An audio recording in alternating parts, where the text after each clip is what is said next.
Boom. Okay, let us do this. Again, I've been trying to record this update for the past 7 days for the 75 hard, and I always put it off. Hey, welcome back to the channel. If you're new here, welcome. Hey, it's Stuart. If you're not new here and you don't know my name by now, that says a lot more about me than you, I think. These aren't depressive episodes, but these are kind of the spaces where I reflect behind the scenes and I recount on the 75 hard and, you know, the messy self-development that I'm trying to get, that a lot of people don't post. And today is 67, or was, because yep, I messed up. I could have ghosted the series, gone quiet, and then in a month posted, hey guys, let me tell you what happened. And I've done it. How many times? How many times have I done that before? And I think I failed. But let me explain why I think this might be the most important thing that happened after a drink. So the 75 hard is mental toughness. Think like having David Goggins in your head every day. Follow diet, no alcohol, 2 workouts a day. One has to be outside, so that can just be going for a walk, or, if you're a jungle person, go climb a tree. 10 pages a day, a gallon of water. And look, it's a good system and I need structure. I need someone to tell me what to do on the day. And I don't mean that as like a dominatrix. The real kicker for this whole challenge isn't, the reading or the workouts. It's challenging that little voice in your head that says you don't need to anymore.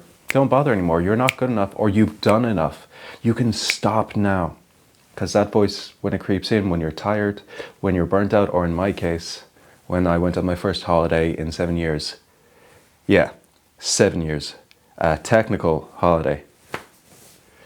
A proper escape away, which it was. Did I switch off? No. Honestly, I don't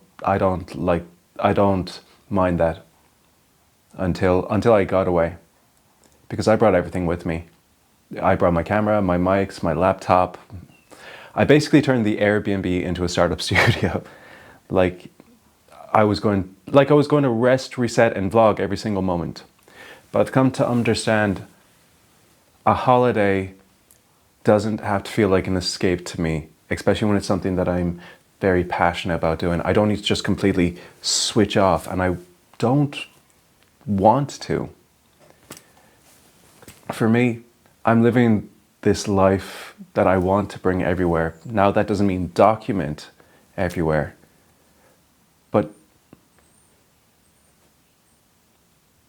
I feel with the mentality I'm developing, anything can be creative to me. Again, I'd wanted to record a whole new series for YouTube regarding the podcast, to have like visual representation for this. And I'd set everything up. It was all great. It looked amazing. And then after doing all the recording, nearly at the end of the trip, then I just quickly checked a piece of footage, which I didn't do.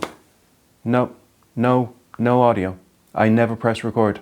And I had so many days before, and even if I had not pressed record and I just taken that step to check, I could have easily done it again. But I didn't demoralize myself. I didn't call myself a stupid idiot. I didn't say like, aren't you meant to be good at this, a professional? Didn't you go to college for this and you should know how to press a record button? What I did do was, fine. I laughed. I was genuinely just, the old me would have genuinely imploded and gone into a spiral, and like probably signed up to a productivity boot camp to just fix myself. But I just accepted that's how it was. Radical acceptance. Could I have recorded it all again? Can't do it then. Do I have the intention to do it here? Yes. But I would have looked at the fact that I failed on something so small and just like compartmentalize that and put all that project away. On reflection, like I definitely should have carved out even a better set structure to do this one task. But what else happened in the last couple of days? I'm kind of waffling. Oh, I got a tattoo.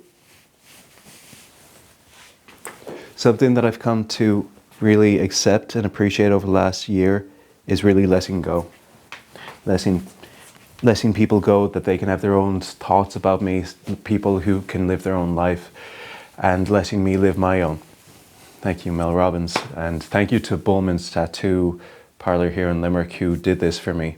They could tell I was nervous. They could tell I was shaking trying to sign the release form, that I was genuinely catastrophizing what the sensation was going to be. I always wanted tattoos. I always loved the idea of tattoos, whether they have lovely symbolic meanings, big gestures, or they're literally just for fun. But I've always been petrified of any type of needle from literally a young thought. So this for me was, I hit a big milestone actually, and this is the pat on the back I gave myself, and I'm reminding myself, that I can let other people doubt and misunderstand and walk away, and I can let myself live my own life, and they have to let me live my own life.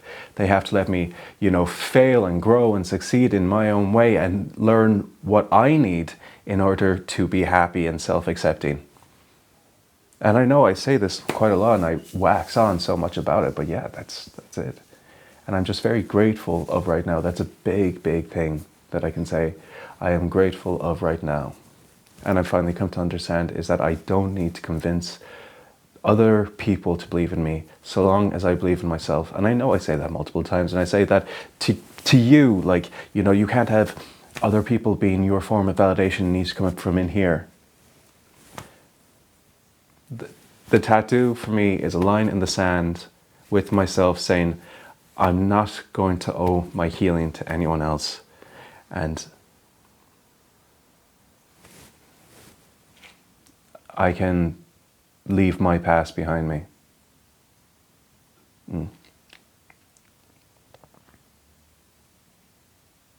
Ooh, that really hit hard. I'm sorry. I did set a boundary when I was on holidays, actually, that I wasn't going to document every single day in terms of content for social media. I was going to definitely take a step back, but I still wanted to be creative and work. And I had these long, beautiful walks every morning along the cliff faces, along the strand, along the beach. No notifications, music, podcasts, no camera, listening to Stephen Bartlett. He was definitely like my therapist because I was listening to a lot of his podcasts. I really need to switch up my palette, don't I? He was talking to Dr.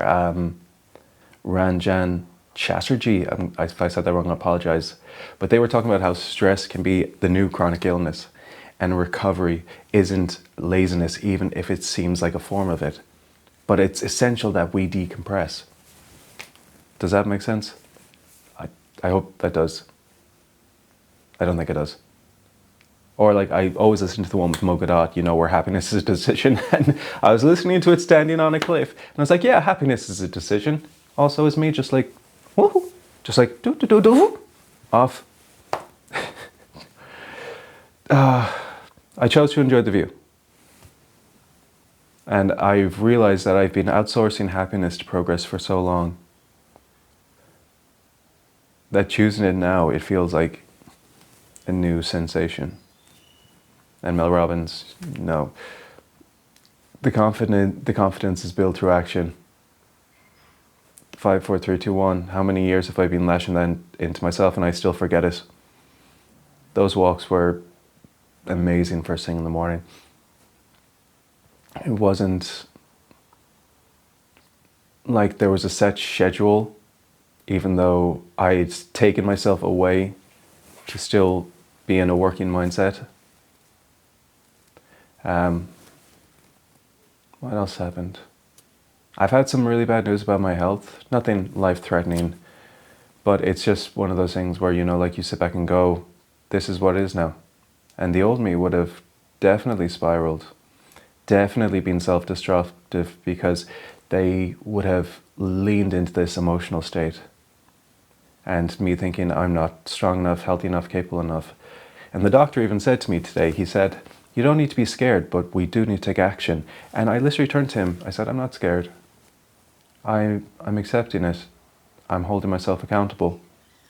And like when I was in a bad state last year, like when I was so defeatist, I would never face this radical acceptance for the life choices I made back then. So now it's a case of what's the next move? What can I control? And what am I willing to, put forward? There's really not much more to say, but since starting this challenge, who I was a year ago to who I am now is such chalk and cheese. Such chalk and cheese. Life is just going to throw stuff at you. If you have a challenge list or a bucket list, sometimes life is going to say, congratulations on your discipline, on your growth, your success. Here's a plot twist. And we have to decide what happens next. And that doesn't come from a place of shame or guilt, but from intention, I think. But yeah, day 67. I'm off the challenge. I'm more on myself than I've ever been. I'm still waking, still reading, still eating, still showing up. Still showing up without needing a streak or an algorithm or a like count. So if you're watching this, just know you don't have to be perfect to be ready, and you don't need to finish to prove you've grown. We're all here in life and we're trying. And honestly, that's more than enough. So thank you for being on this journey with me. I'm not going anywhere. I'm going to finish off 75 hard. But I also see that there's a 365-day challenge. So I might I don't have a goatee, so what am I doing with this? Could you imagine me trying to do a 75 hard? 365 hard. Take care of yourself today. Let's do it. Boom, boom. I got a tap. Look at that.